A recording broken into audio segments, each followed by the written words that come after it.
جو غیر ملکی ہیں ان کو وہ کہہ رہے ہیں فیسیلیٹیٹ کریں گے. آپ کا اصل سوال یہ کہ کیا دنیا کے پاس اب تسلیم کرنے کے سوا کوئی چارہ نہیں ہے؟ یہ بڑا مشکل ہوگا دعا تسلیم کرنا. G7 کا جو اجلاس ہو رہا ہے اس میں سب سے زیادہ جو زور دیا جائے گا جو بائیڈن پر وہ یہ دیا جائے گا کہ جی آپ وہاں کا سٹے ایکسٹینڈ کریں, کیونکہ آپ اگر ڈیڈ لائن پہ نکلتے ہیں تو پھر بڑا مشکل ہو جائے گا ہمیں اپنے لوگوں کو نکالنے. اور بھی ظاہر ہے چونکہ امریکہ جس طرح سے وہاں نکلا ہے پہلے ہی بہت زیادہ تنقید ہو رہی ہے اور اب اور زیادہ یہ تنقید ہوگی جو بائیڈن پہ اور پریشر پڑے گا. ادھر سے انڈین میڈیا مسلسل ایک نیگیٹو پروپیگنڈا کر رہا ہے طالبان کی حکومت کے حوالے سے کہ جی وہ دیکھیں انہوں نے ملا عمر کے بیٹے کو بھی اس میں ڈال دیا, حقانی نیٹ ورک بھی اس میں آ گیا, وہ ایک ایسی گورنمنٹ بن رہی ہے جو کہ انڈیا کے خلاف ہوگی, دنیا کے خلاف ہوگی. وہ تو پوری کوشش کر رہے ہیں ان کو طالبان کو اسی طرح سے قرار دلوانے کی. لیکن میں سمجھتا ہوں کہ طالبان اس دفعہ بہت اچھا کھیل رہے ہیں, بڑی سمجھداری سے کھیل رہے ہیں.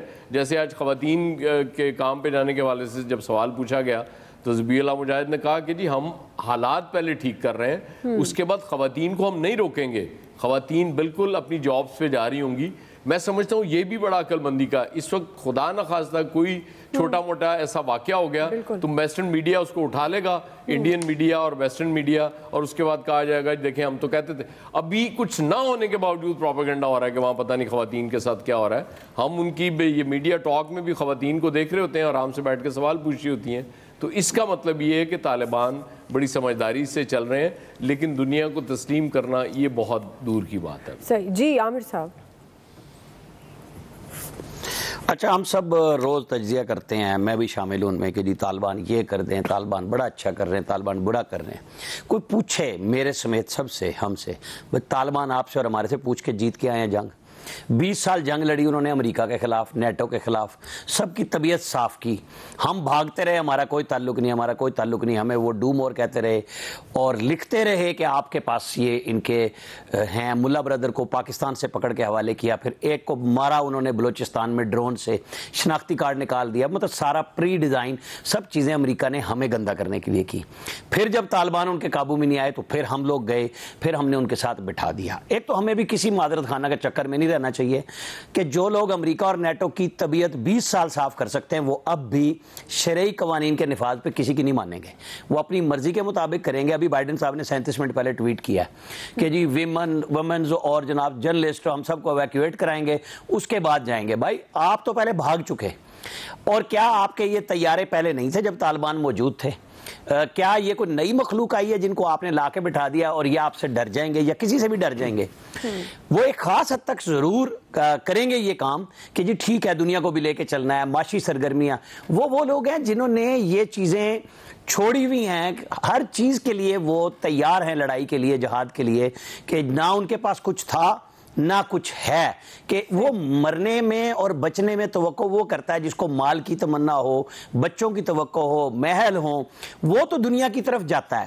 تو ہمیں یہ حقیقت بھی سمجھنی چاہیے کہ یہ طالبان چاہے پڑھ لکھ گئے ہیں اور وہ اچھا سلوک کر رہے ہیں, آپ ان کے اوپر ایک خاص حد سے جا کے پریشر زیادہ نہیں ڈال سکتے. آج جو انہوں نے کہہ دیا کہ جی اب کوئی شہری نہیں جائے گا افغان, ٹھیک ہے, اس کا مطلب ہے بس ٹھیک ہے جو ایئرپورٹ پہ چلے گئے, باقی اب اجازت سے ہی جائیں گے نا.